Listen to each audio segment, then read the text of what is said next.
नमस्कार, स्वागत है आप सभी का स्वास्थ्य चेतना में। मैं हूं नंदिनी लाक्षाकार और हमारे साथ स्टूडियो में मौजूद हैं भारत सरकार आयुष मंत्रालय के बोर्ड मेंबर डॉक्टर रविंद्र पोरपाल जी। डॉक्टर साहब, बहुत बहुत स्वागत है आपका। दर्शकों, जब भी सेहत का ख्याल आता है तो हम सिर्फ मानसिक स्वास्थ्य से इसे जोड़ करके देखते हैं, जबकि इतना ही माफ कीजिएगा, शारीरिक स्वास्थ्य से इसे जोड़ करके देखते हैं, लेकिन इतना ही जरूरी होता है मानसिक स्वास्थ्य पर भी ध्यान देना। आजकल का जो हमारा लाइफस्टाइल हो गया है और ऐसे में मानसिक स्वास्थ्य से संबंधित तमाम परेशानियां सामने आ रही हैं, जिसके बारे में हम बात करना जरूरी नहीं समझते हैं। और यही वजह है कि मानसिक स्वास्थ्य से संबंधित तमाम ऐसी परेशानियां हैं जो बढ़ती जा रही हैं। लेकिन इस पर बात आज हम करेंगे आज के इस कार्यक्रम में, और हमेशा की तरह हमारी मदद करेंगे डॉक्टर रविंद्र पोरपाल जी। डॉक्टर साहब, जिस तरीके से मैंने जिक्र किया कि सेहत जैसे ही हम सुनते हैं, हम इसे सिर्फ शारीरिक स्वास्थ्य से जोड़ करके देखते हैं, मानसिक स्वास्थ्य से नहीं, जबकि आज के परिप्रेक्ष्य में डिप्रेशन और एंजाइटी जैसी मानसिक परेशानियां बढ़ती जा रही हैं। तो मैं चाहूंगी कि आज इस विषय पर बातचीत की जाए और दर्शकों का थोड़ा मार्गदर्शन किया जाए। तो इसी क्रम में पहला सवाल आपसे ये कि आखिर अवसाद और चिंता, जिसे कहते हैं एंजाइटी, ये क्या है और आप इसे कैसे देखते हैं? नंदिनी जी, आज पढ़े लिखे लोगों का युग है, शिक्षा का युग है जी। हमने जितने अपने शैक्षिक स्तर को ऊंचा उठाया है, उतना ही मानसिक स्तर पर अपने को कमजोर पाया है। आज की युवा पीढ़ी छोटी छोटी समस्याओं से, छोटी छोटी उलझनों से, छोटे छोटे लाभ और हानि की बातों से मानसिक रूप से इतना चिंतित हो जाती है, इतना मानसिक स्तर पर उसको गहरा असर होता है कि बहुत बार वो किसी मानसिक समस्या का शिकार हो जाते हैं। दूसरी महत्वपूर्ण बात, विलासितापूर्ण जीवन जी। हम मेहनत करना ही नहीं चाहते, शारीरिक श्रम पूरी तरह खत्म हो गया है और सामाजिक रिश्ते तो लोग भूल ही गए हैं। मैं विश्वास पूर्वक ये कह रहा हूं, अपने अनुभव पर ये कह रहा हूं कि पहले लोग अपने बच्चों को परिवार में एक साथ इकट्ठा रखते थे। चाचा, ताऊ, सब बच्चे, चचेरे चाचा, सब बच्चे एक साथ एक परिवार में एक छत के नीचे रहते थे। लड़ाई झगड़ा, मित्रता, पढ़ाई सब साथ करते थे, जिससे उनका मानसिक सोच और निर्णय लेने की क्षमता बढ़ती थी। आज बच्चे एकाकी हो गए। बच्चों के अंदर, बच्चों ही नहीं, उनके माँ बाप के अंदर ये भावना हो गई है कि मेरा बच्चा हमारी बहन के यहाँ जाएगा, हम अपने नाना के यहाँ जाएगा, अपने दादा के पास जाएगा, तो शायद इतनी सुविधाएं उसे नहीं मिलेंगी, उसे दिक्कत होगी, उसे परेशानी होगी। कहाँ उसको शाम को 4 बजे दूध मिल पाएगा, ये तो दूध पीता। दुनिया भर के तरह तरह के विचार माँ के मन में आते हैं और बच्चे को वो अपने से दूर नहीं भेजते। बिल्कुल बिल्कुल। जिसका कारण ये होता है कि बच्चे स्वयं अकेले में ही, चाहे कोई दिक्कत हो, चाहे कोई परेशानी हो, नंदिनी जी ये बड़ा महत्वपूर्ण मैं चर्चा कर रहा हूं कि कोई भी दिक्कत आई, कोई परेशानी आई, कोई भी चीज जिस पे चिंतन और विचार विमर्श की जरूरत है, वहां वो बच्चा एकाकी रह जाता है, अकेला रह जाता है और अपने स्तर पर जो निर्णय लेता है वो निर्णय अधिकांश मामलों में तो उचित होता है, लेकिन जब वो अनुचित होता है, जब वो निर्णय सही नहीं होता है, तो धीरे धीरे धीरे धीरे धीरे धीरे उसके अंदर चिड़चिड़ापन बढ़ता है, जो बाद में एंजाइटी का रूप ले लेता है। बिल्कुल। देखिए, एंजाइटी के मामले लगातार समाज में बढ़ते जा रहे हैं और युवा जो हैं वो इसकी चपेट में ज्यादा देखे जाते हैं। और वहीं बात अगर महिलाओं की जाए तो डॉक्टर साहब, माना जाता है कि पुरुषों के मुकाबले महिलाओं में ये परेशानी ज्यादा होती है, लेकिन इसके साथ ही डिप्रेशन यानी कि अवसाद का भी जिक्र आता है। सबसे पहले तो इसको हमें थोड़ा समझाएं कि डिप्रेशन और एंजाइटी क्या है, एक दूसरे से कितना अलग है या कितने सिमिलर हैं? देखिए, एंजाइटी में मुख्य लक्षण होते हैं कि गुस्सा होना, चिड़चिड़ापन होना, बात बात पर झगड़ने की इच्छा होना, बगैर श्रम किए हुए थकान महसूस होना, जी। नींद में समस्याएं होना, भूख का कम होना या खत्म हो जाना, बेचैनी महसूस करना, घबराहट महसूस करना। एक फेज आता है एंजाइटी में घबराहट का कि 10 दिन, 1 हफ्ते, किसी किसी को 1 महीने जी। बहुत घबराहट होती है, बिस्तर से उठने में डर लगता है, बाथरूम जाने में डर लगता और है। इस पीरियड को शायद एंजाइटी अटैक का भी नाम दिया जाता है, या ऐसा एग्जैक्टली कुछ? जी, जी। यही एंजाइटी अटैक है। जी। और ये जब कम हो जाता है तो व्यक्ति पूरी तरह ठीक हो जाता है। जी। अब डिप्रेशन की बात ये है, डिप्रेशन इससे एक अलग समस्या है। आपने बहुत अच्छा प्रश्न पूछा। जब हम कितने भी मानसिक स्तर पर मजबूत हैं, हम बहुत बुद्धिमान श्रेणी के व्यक्ति हैं, लेकिन लगातार असफलताएं, हम लक्ष्य को प्राप्त न कर पाए, ये टेंशन जब मन मस्तिष्क में बनी रहती है तो भविष्य की चिंता होती है। भविष्य की चिंता ये होती है कि अरे हम ये नहीं कर पाए तो क्या होगा।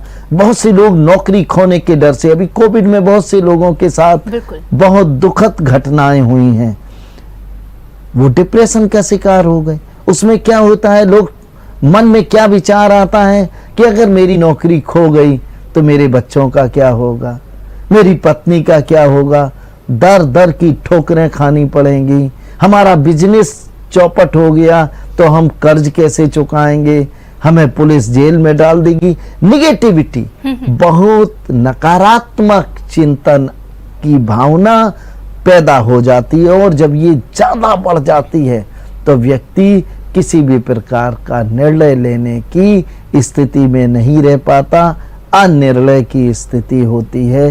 फिर वह बोलता कुछ है, सोचता कुछ है। इस स्थिति को डिप्रेशन कहते हैं। डिप्रेशन की स्थिति में अधिकांश लोग निगेटिविटी की तरफ बढ़ते हैं, खराब सोच उनके साथ जुड़ा रहता है।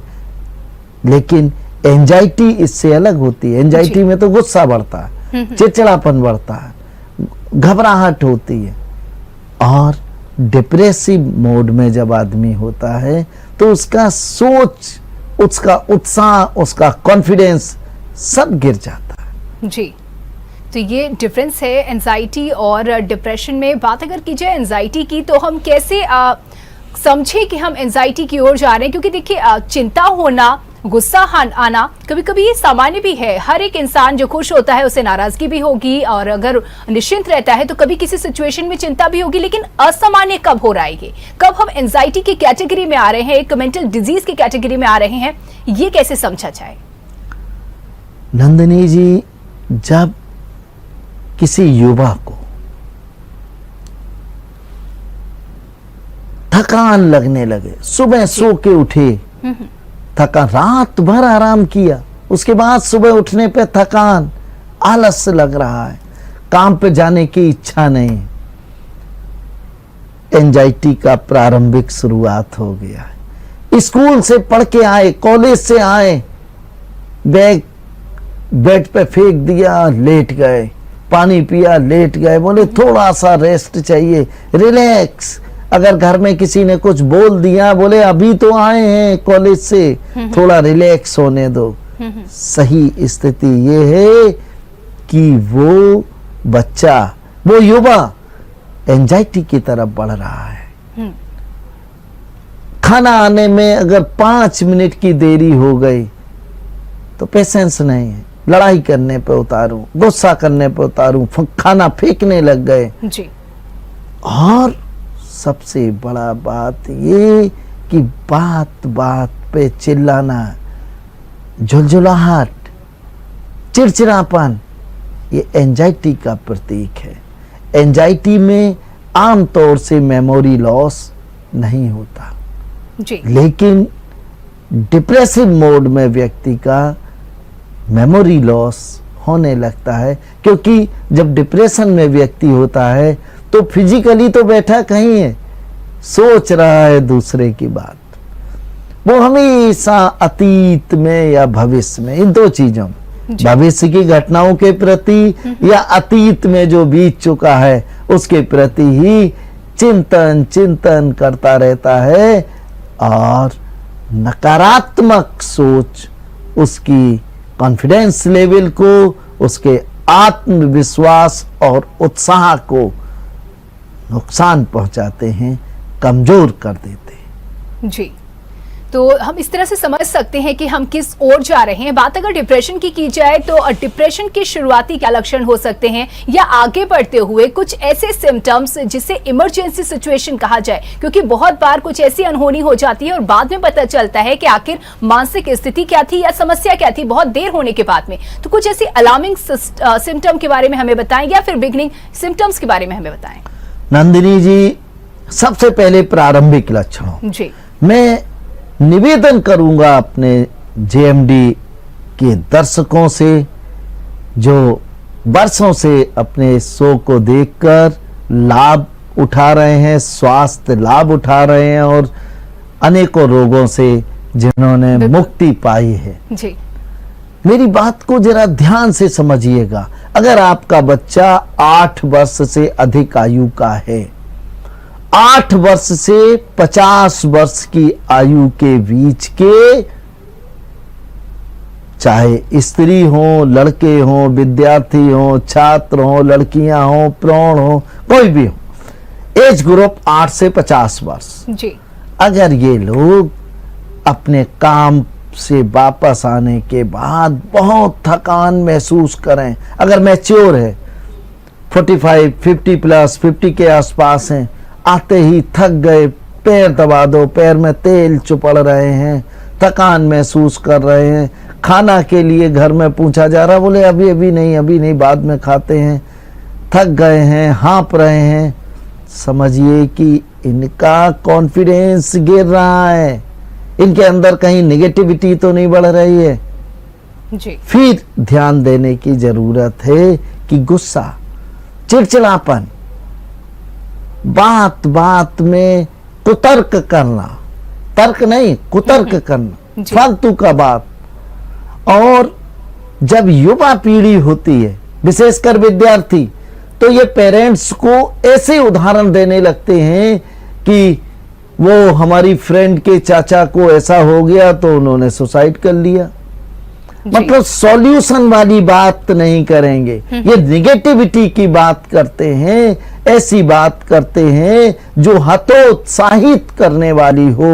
अगर ऐसी स्थिति है तो समझिए कि मानसिक स्तर पर उपचार की जरूरत है, मानसिक सबल बनाने की जरूरत है। ऐसे लोग शारीरिक रूप से तो हट्टे खट्टे दिखते हैं, मजबूत दिखते हैं, लेकिन मानसिक स्तर पर बहुत कमजोर हो जाते हैं।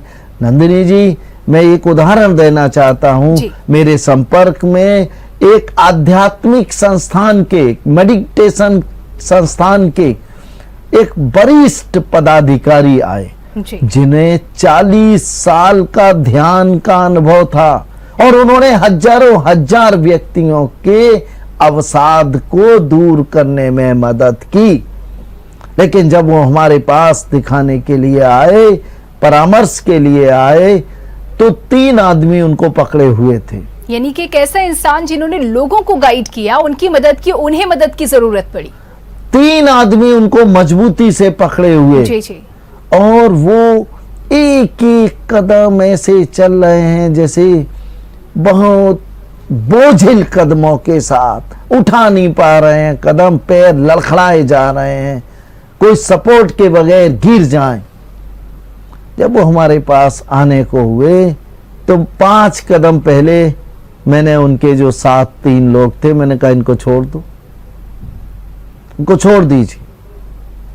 बोले गिर जाएंगे। मैंने कहा कोई बात नहीं, अस्पताल है, इलाज मिलेगा। और डॉक्टर पोरवाल के क्लिनिक में आए हैं तो भगवान की कृपा से यहाँ स्वास्थ्य का अहित नहीं होगा। जी। ये हमारा विश्वास है, ये हमारा कॉन्फिडेंस है। छोड़ दिए, खड़े हो गए। बहुत बार सराउंडिंग जो वातावरण होता है वो कॉन्फिडेंस लेवल को और कम कर देता है। जैसे बिस्तर से उठते समय पैर लड़खड़ा गए, बाथरूम से आते समय दूसरी बार पैर लड़खड़ा गए, तो जो आसपास के लोग होते हैं वो ये सोच लेते हैं अब ये गिर सकते, इन्हें सपोर्ट की जरूरत। और जब सपोर्ट मिल जाता है तो उस व्यक्ति का कॉन्फिडेंस जो गिरा हुआ होता है वो और गिर जाता है कि भाई आज नौबत ये आ गई है कि बगैर सपोर्ट के हम गिर जाएंगे। तो जिनका मैं एग्जाम्पल दे रहा हूं, मैं नाम नहीं बताना चाहता हूं, संस्थान का भी नाम नहीं बताना चाहता हूं, लेकिन जब मैंने छुड़वा दिया तो मैंने कहा आइए सर हमारे पास बैठिए। 5 कदम चल के आ गए। कहा क्या तकलीफ है? बोले मैं 1 कदम नहीं चल सकता हूं, मैं गिर जाऊंगा। मैंने कहा आप 4 कदम हमारे सामने चल के आ रहे हैं और बहुत प्रेम पूर्वक आ गए। बोले ये कमरे के अंदर आ गए, वैसे मैं खुले में नहीं चल सकता हूं। कॉन्फिडेंस इतना गिर जाता, ये डिप्रेसिव मोड की तरफ है, ये नकारात्मक चिंतन है, इसमें पॉजिटिविटी कम हो जाती है। ऐसे लोगों को एक उचित उपचार की, उचित मेडिकेशन की जरूरत होती है। और मैं विश्वास दिलाता हूं आपको कि अगर आप आयुर्वेदिक और यौगिक पद्धति की मदद लेंगे तो कुछ महीनों के उपचार के बाद ये बीमारी पूरी तरह जड़ से ठीक हो सकती है। लेकिन ज्यादातर लोग मॉडर्न मेडिकल साइंस की तरफ भागते हैं, जहां ऐसी दवाएं दे दी जाती हैं जो दिमाग को सुन्न कर दें। मैं साधारण भाषा में, एक सामान्य जन की भाषा में बात कर रहा हूं। ऐसी दवाएं दे देते हैं दिमाग को सुन्न कर दें, सोचने समझने की क्षमता कम कर दें। तो घर वाले सोचते हैं आराम मिलने लगा, लेकिन बाद में यही दवाइयां आदत हो जाती है और फिर इन दवाइयों के सेवन के बगैर उनका काम नहीं चलता है और बाद में ये जीवन का एक अंग बन जाती है और पूरी जिंदगी इन दवाइयों के सहारे गुजारनी होती है। और ये दवाइयां बढ़ती जाती हैं, कम नहीं होती। बाद में नींद की जुड़ जाती है, बीपी की जुड़ जाती है, डायबिटीज की जुड़ जाती है, और सभी के साइड इफेक्ट्स अलग से। और सभी के, बहुत सुंदर आपने बात कही जो मैं कहना चाहता था, इन सब ड्रग्स के एक दो सब साइड इफेक्ट्स होते हैं। और मन मस्तिष्क की छोटी सी समस्या, जहां केवल कॉन्फिडेंस लेवल कम था या केवल एंजाइटी थी, वहां पर हम आधी कटोरी दवाइयां खा रहे हैं। और अहंकार परिवार वालों का क्या, फलाने कॉलेज के हम प्रोफेसर को दिखा रहे। अरे आप प्रोफेसर को दिखा रहे हैं या उससे भी और किसी बड़े नाम वाले चिकित्सक को दिखा रहे हैं? क्या आपने कभी ये चिंतन किया कि इन दवाइयों को छोड़ के हमारे मरीज की क्या स्थिति हो सकती? इन दवाइयों को बंद करने के बाद क्या हम मरीज को सामान्य जीवन जीने लायक बना पाएंगे या पूरे जीवन दवाइयों के सहारे रखकर उसके मन मस्तिष्क को सुन्न कर देंगे? वो सामान्य जीवन जी नहीं पा रहा, बस दवाइयों के सहारे चुपचाप बैठा है, परिजन समझ रहे ये तो ठीक हो गया। जी, तो कहीं ना कहीं समस्या जो पहले से ही परेशान कर रही थी, अगर गलत दिशा में है उसको सुधारने का हम प्रयास करेंगे तो समस्या और भी विकराल हो सकती है। और साथ ही जो आपने उदाहरण दिया डॉक्टर साहब कि किस तरीके से कितना केस कितना भी बिगड़ा हुआ क्यों ना हो, अगर सही इलाज दिया जाए तो निदान संभव है डिप्रेशन का और एंजाइटी का भी। ये तो बात होगी देखिए सिम्टम की हमने बात की और बहुत ही सकारात्मक आपने एक उदाहरण दिया जो कि बहुत जरूरी है इस बातचीत के दौरान। बात अगर की जाए शुरुआत की, आखिर वजह क्या है? मामले लगातार बढ़ते जा रहे हैं, पहले तो इतने केस नहीं होते थे, अब ऐसा क्या हमारे समाज में देखा जा रहा है जिसकी वजह से डिप्रेशन या एंजाइटी के मामले भयानक स्पीड से बढ़ रहे हैं? नंदिनी जी, मैं एक उदाहरण देना चाहता हूं ताकि हमारे दर्शक उस बात की गहराई को समझ सके। अगर आपकी अनुमति हो तो मैं एक उदाहरण बिल्कुल जरूर। एक बहुत उच्च शिक्षित परिवार है जिसमें सबसे बड़ा व्यक्ति एक सरकारी नौकरी में क्लास 2 अफसर है जी। उनका छोटा भाई चार्टर्ड अकाउंटेंट है। बहुत उच्च शिक्षित परिवार है, घर की महिलाएं भी शिक्षित है। क्या शिक्षा है ये मुझे उतना ज्ञान नहीं, लेकिन हाईली एजुकेटेड है जी। एक पढ़ा लिखा परिवार पढ़ा लिखा परिवार है। उनकी एक लड़की 17 साल की, जी। 17 साल की बच्ची को प्रेरित किया कि उसको आईआईटी में सिलेक्ट होने के लिए कॉम्पिटिटिव एग्जाम की तैयारी करना है। वो बच्चा हंसी खुशी 17 साल की, ये 5 साल की मैं घटना बता रहा हूं। जी जी। उसने आईआईटी की तैयारी शुरू की, घर वालों ने पूरा सपोर्ट किया, एक एक चीज की मॉनिटरिंग करते रहे। जिस कोचिंग इंस्टीट्यूट में उस बच्चे ने कोचिंग ली वो भी बड़ा खुश, लेकिन दुर्भाग्यपूर्ण स्थिति, उस बच्चे का सिलेक्शन नहीं हुआ। सिलेक्शन न होने से मां को छोड़ के दूसरे और परिवार के सदस्यों ने कहा कि तुमने बेवकूफी की, तुम मामा के यहाँ शादी में क्यों गए और तुमको पढ़ाई करना चाहिए था, आप 45 मिनट नहाते हो, टाइम किल करते हो। मतलब उसकी एक असफलता को स्वीकार नहीं किया जा पा रहा था। हाँ, उसकी एक एक शरीर जीवन की बात को बतंदड़ बनाने की कोशिश की गई, लेकिन माँ ने कहा कि हमारा बच्चा ठीक है, एक बार नहीं तो दूसरे बार में सफलता हासिल कर लेगा। लेकिन उससे भी दुर्भाग्यपूर्ण स्थिति रही कि दूसरे वर्ष भी उस बच्चे का कहीं सिलेक्शन नहीं। जी। ये एंजाइटी का शिकार हो गया, गुस्सा, चिड़चिड़ापन, जान के खाना नहीं खाना। उसके फादर बोल देते थे कि भाई इसको तो दिन भर खाने को चाहिए, पढ़ने को कुछ नहीं, पढ़ाई करती है तो गोबर की तरह है। ये जो भी घर परिवार में जी जी। कहते हैं, खराब कहते हैं। अब शब्द कहने वाला परिवार नहीं था, लेकिन उस बच्चे के मन में ये चीज बैठती गई और वो एंजाइटी का शिकार होता गया। जी। फिर उसने खाना पीना छोड़ दिया, रात भर जगने लगा, पलंग के चक्कर काटने लगा। इन्होंने 7-8 महीने एलोपैथिक उपचार कराया, लेकिन एलोपैथिक उपचार से कुछ दिन आराम, फिर खराब स्थिति, फिर खराब, और अंत में नींद की हैवी डोज की गोलियां देने पर भी नींद ना आए तो वह लोग हमारे पास लेके आए। जी। नंदिनी जी, मैंने उस बच्चे से सबसे पहले हाथ मिलाया। हाथ मिलाने का उद्देश्य केवल उसके कॉन्फिडेंस को फिर से दोबारा लाना, उसके अंदर उत्साह पैदा करने। हमने कहा भाई कैसा फील कर रहे हो? बोले नहीं, हाथ मिला लिया। मैंने कहा नहीं, आपने एक डॉक्टर से हाथ मिलाया है, एक योग के विद्यार्थी से, एक योग के चिकित्सक से हाथ मिलाया, एक आयुर्वेदाचार्य से हाथ मिलाया। बताओ तुमने किससे मिलाया? तो बोला है कि हमने तो अंकल से मिलाया है। जी।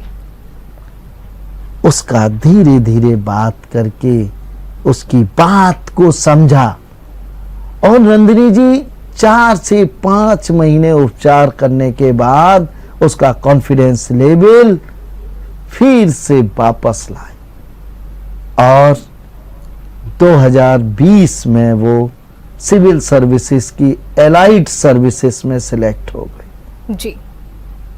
केवल 23 साल की उम्र में। जी। 23 साल की। बिल्कुल, बहुत ही सुंदर ये आपने उदाहरण दिया। और देखिए कैसे एक अच्छे भले विद्यार्थी को अपने ही परिवार के द्वारा, भले ही इंटेंशन कुछ भी नकारात्मक उसके लिए नहीं करना था, लेकिन ये गलतियां होती हैं जो एक अच्छे भले फूल को मुरझाने को मजबूर कर देती हैं। बहुत सारी बातें अभी और भी होंगी, लेकिन यहाँ रुकना होगा एक ब्रेक के लिए, कहीं मत जाइएगा। ब्रेक के बाद आप सभी का एक बार फिर से स्वागत है। स्वास्थ्य चेतना देख रहे हैं आप, और आज हम स्वास्थ्य चेतना में बात कर रहे हैं डिप्रेशन और एंजाइटी की। से समझते हुए काफी कुछ जानने को मिला, और जिस तरीके से डॉक्टर साहब ने उदाहरण दिए, इसने कहीं ना कहीं एक सकारात्मक नजरिया हम सभी के सामने पेश किया। देखिए, जरूरत है जानकारी की और जागरूकता की, और इसी को लेकर के आज का ये कार्यक्रम जिस पर हम लगातार बात कर रहे हैं। डॉक्टर साहब, जिस तरीके से हमने समझा डिप्रेशन को और एंजाइटी को, हम समझते जा रहे हैं, लेकिन बात अगर की जाए, अगर घर में कोई डिप्रेशन का पेशेंट है, अमूमन लोग इसे समझ ही नहीं पाते हैं कि उन्हें किसी तरह की मानसिक बीमारी है, और अगर हो भी तो फिर चिकित्सक के पास जाना कहीं ना कहीं अभी उतना कंफर्टेबल हम नहीं है कि मानसिक बीमारी मतलब सीधे सीधे उसे एक पागल कह दिया जाता है। अगर कह भी दिया जाए कि आपको डॉक्टर के पास हम ले जाएंगे, आपका इलाज करवाएंगे, तो चिढ़ जाते हैं कि हम पागल नहीं है, इसे सीधे एक पागल की कैटेगरी में ले आया जाता है, जबकि ये सामान्य सर्दी जुकाम की तरह एक नॉर्मल सी परेशानी है जिसका सही समय पर निदान अगर हो जाए तो जिंदगी एकदम सामान्य चलेगी। तो इस परेशानी को आप कितना बड़ा मानते हैं और इस पर क्या कहेंगे? नंदिनी जी, जब प्रारंभिक अवस्था में जी कुछ लक्षण दिखाई दें, जैसा कि अभी मैंने पहले चर्चा किया था जी हाँ। कि गुस्सा बढ़े, चिड़चिड़ापन बढ़े, थकान बढ़े, घबराहट बढ़े, कहीं बाहर जाने के पहले दिल कांपने लगे, जैसे दिल्ली जाना हो, अरे ट्रेन से कहाँ जाएंगे, अगले हफ्ते जाएंगे, अगले हफ्ते को अगले हफ्ते जाएंगे, टालते जाएं, डर लगने लगे कि कोई भी साथ चलता रहे, विभिन्न प्रकार के बहाने बनाने लगे, या काम पर जाते समय ये लगे कि कोई पीछे चल रहा है, कोई हमें बक रहा है, फलाना आदमी मुझसे खराब शब्द कह रहा है, समझिए एंजाइटी की तरफ बढ़ता जा रहा है। ये चीजें उसके अंदर खींच पैदा करती हैं, गुस्सा पैदा करती हैं, और वो अकेले में बड़बड़ाने लगता है, और बड़बड़ाने की स्थिति में अपशब्द बकता है कि मैं मार डालूंगा तुझे, मैं तुझे पटक दूंगा, इस हद तक ऐसी चीजें सोच में आती। जब इस प्रकार के लक्षण दिखें तो सबसे पहले पारिवारिक उपचार करना चाहिए। उस मरीज के लिए परिवार के सभी सदस्यों को बहुत विनम्रतापूर्ण, बहुत कोमलता के साथ, बहुत दयापूर्ण व्यवहार, अपनत्वपूर्ण व्यवहार उसके प्रति करना चाहिए। और जब भी वो इस प्रकार की शिकायत करे तो तुरंत उसके मन को डाइवर्ट कर देना चाहिए। परिवार के सदस्यों को घर से बाहर निकलकर कहीं टहलने जाना, कहीं देशाटन, कहीं घूमने फिरने के लिए, कहीं मंदिर के दर्शन करने जैसी चीजों के प्रोग्राम बनाने चाहिए। इससे 80% मामलों में नेचुरल रिकवरी हो जाती है बगैर किसी औषधि के। जी। साथ ही साथ अगर कुछ यौगिक आसनों का अभ्यास करें, प्राणायाम का अभ्यास करें तो बहुत हित होता है, जल्दी रिकवरी होती है और कॉन्फिडेंस लेवल आसमान को छूने लगता है। नंदिनी जी, अगर आपकी अनुमति होगी तो एंजाइटी और डिप्रेशन के लिए अगला सवाल मैं आपसे यही करना चाह रही थी कि डिप्रेशन और एंजाइटी को ध्यान में रखते हुए कौन से यौगिक अभ्यास की आप हमें जानकारी देंगे, क्या बताएंगे? नंदिनी जी, सबसे पहला और सबसे ज्यादा कल्याणकारी आसन है चरणासन।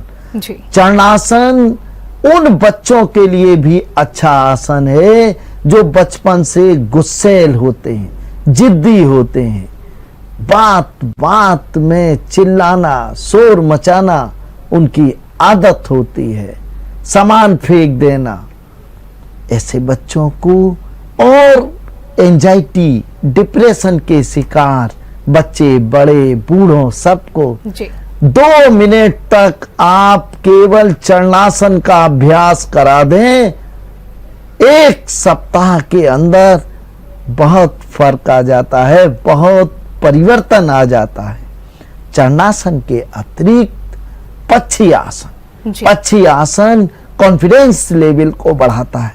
ये लीवर और हार्ट की सेल्स को शक्ति देता है, ताकत देता है। विमानासन मक्कारी और आलस को दूर करके फुर्तीला बनाता है, चुस्ती फुर्ती लाता है, फेफड़ों के अंदर नई ऊर्जा और नई शक्ति का संचार करता है और मन मस्तिष्क के अंदर ऑक्सीजनेटेड ब्लड की सप्लाई बढ़ने से खुशियां बनती हैं और जो हैप्पी हार्मोन्स होते हैं उनका फव्वारा फूट जाता है। तो जो नेगेटिविटी होती है, जो आलस और थकान होती है, जो नकारात्मक चिंतन होता है, जो अनिद्रा की समस्या होती है या डरावने सपने आने वाली रात होती है, ये सब समस्याएं दूर होने लगती हैं।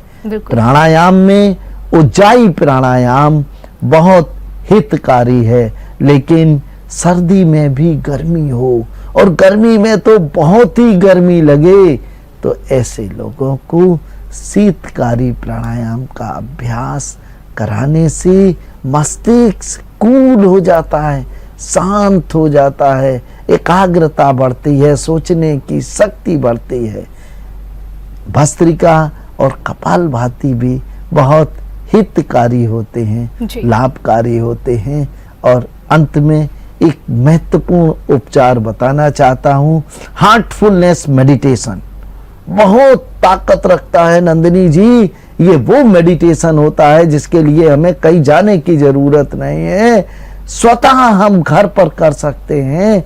और पहले दिन से हम उतना लाभ प्राप्त कर लेते हैं जितना हमारी पात्रता होती है, जितना हमारा, मेरा कहने का मतलब जितना बड़ा बीमारी होती है, जितनी बड़ी समस्या होती है, उतना बड़ा फायदा पहले दिन से दिखता है।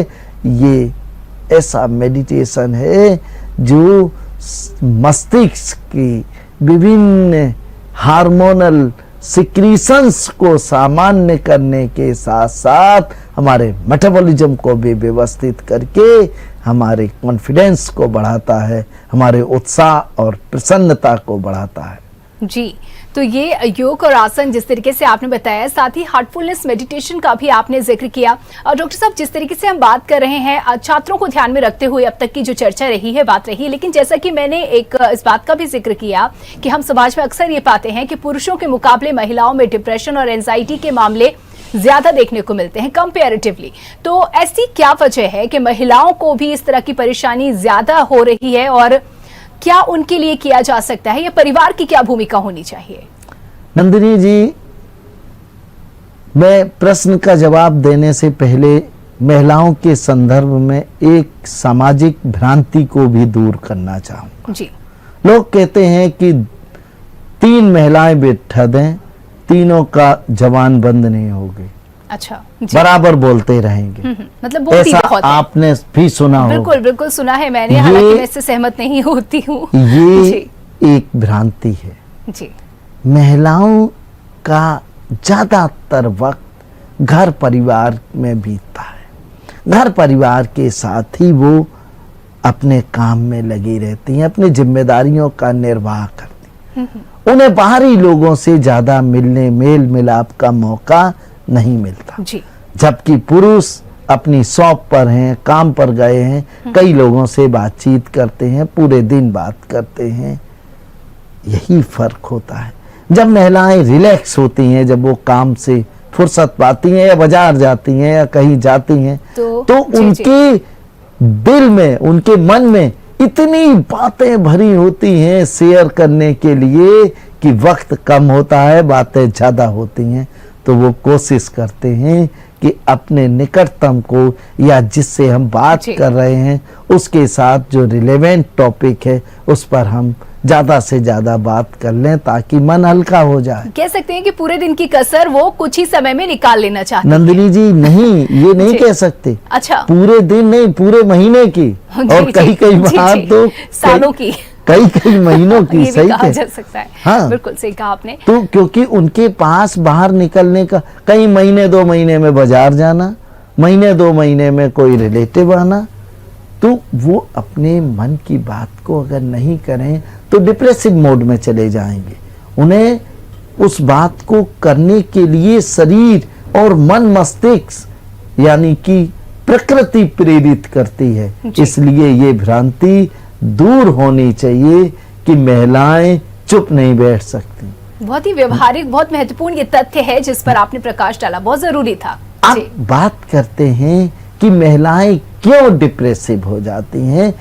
जैसे घर परिवार में है, एक महिला है, उसका विजन अलग है, लेकिन सास ससुर परिवार के दूसरे सदस्य उसके विजन को, उसके व्यक्तित्व को, उसकी बातों को सिरे से नकारते जाते हैं। ये भारतीय संस्कृति में बहुतायत में देखा जाता है।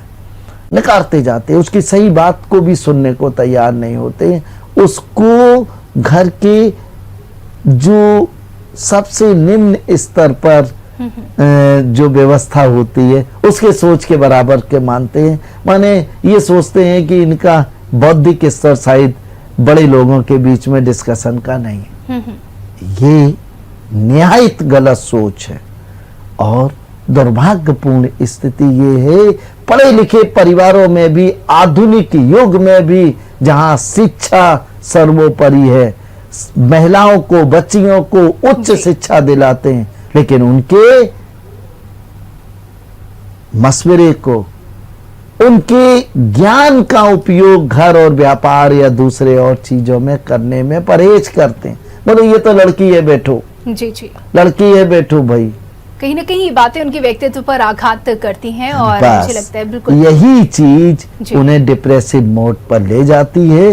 और दूसरे कई मामले नंदिनी जी ये भी होते हैं कि एक लड़का एक लड़की घर में है जी, तो लड़के को प्रोत्साहन ज्यादा देते हैं, लड़की को कम देते हैं। ये चीजें एक ही समय पर हो रही होती हैं, बिल्कुल उसके अंदर हीन भावना आ जाती है और वो डिप्रेसिव मोड में चली जाती है या एंजाइटी का शिकार हो जाती है। ये तो समस्या की जड़, अगर हम इसको कह सकते हैं कि समस्या की ये जड़ है और ये होती है और इसी वजह से इस तरह की परेशानियां आती हैं। डॉक्टर साहब, जिस तरीके से आपने योगासन का जिक्र किया, प्राणायाम के बारे में बताया, क्या कुछ खान पान संबंधी ऐसी दिनचर्या है जिसको अपना करके भी हम मेंटली स्ट्रांग रह सकते हैं, डिप्रेशन या एंजाइटी से दूर रह सकें? नंदिनी जी, अगर हम 4 चीजें छोड़ दें, जंक फूड, फास्ट फूड, बिल्कुल नमस्ते कर लें जी, अदरक, टमाटर, प्याज और लहसुन को रिफाइंड ऑयल में तल के फ्राई करके खाना छोड़ दें, जी, डिप्रेशन और एंजाइटी आपसे दूर भागेगी। 3 श्वेत विष, मैदा, शक्कर और नमक, जी, स्पेशली आयोडाइज्ड साल्ट, इनका कम से कम इस्तेमाल करें। इनका इस्तेमाल के स्थान पर, मैदा के स्थान पर आटा, चीनी के स्थान पर ब्राउन शुगर, खांड जिसको बोलते हैं जी, और आयोडाइज्ड नमक के स्थान पर सेंधा नमक का प्रयोग करें जी, बहुत श्रेष्ठ है। और चौथी चीज जो सबसे महत्वपूर्ण चीज है, मैं अपने सभी दर्शकों से कहूंगा कि इसको भूलें नहीं। आप रात्रि में सोने से पहले आत्मचिंतन करिए, सेल्फ असेसमेंट पूरे दिन का करिए और जो निगेटिविटी पैदा करने वाली चीजें हैं उनसे भागिए नहीं, उनसे उलझिए नहीं, उनका समाधान करिए, समाधान ढूंढिए। आज नहीं तो कल आपको उनका समाधान करना पड़ेगा, परसों करना पड़ेगा, तब वो और ताकतवर हो जाएगी और आपके अंदर बड़े प्रकोप को पैदा करेगी। तो क्यों ना हम आज ही उसका स्थायी समाधान ढूंढें और उससे निदान पाएं, ऐसा चिंतन जरूर करना चाहिए। बिल्कुल, और जिस तरीके से डॉक्टर साहब आपने तमाम आयामों को ध्यान में रखते हुए ये जानकारियां दी हैं, निश्चित तौर पर ये जानकारियां हमारे दर्शकों को लाभ पहुंचाएंगी। बहुत बहुत धन्यवाद इन तमाम जानकारियों के लिए। तो इसी के साथ ही आज के स्वास्थ्य चेतना में इतना ही। जाते जाते एक संदेश यही है कि खुश रहिए, स्वस्थ रहिए। खुश रहना इतना मुश्किल नहीं है और हाँ, खुश रहने में आपकी मदद करेगा, जैसा कि डॉक्टर साहब ने बताया, हार्टफुलनेस मेडिटेशन। दीजिए इजाजत, नमस्कार। अगर आपको हमारा वीडियो पसंद आया हो तो हमें लाइक करें, सब्सक्राइब करें और ज्यादा से ज्यादा शेयर करें और हाँ, बेल आइकॉन दबाना ना भूलें ताकि हर खबर का अपडेट आप तक पहुंचे तुरंत। आप हमें इंस्टा, ट्विटर और फेसबुक पर भी फॉलो कर सकते हैं। हमारी आईडी है @JMT News Flash।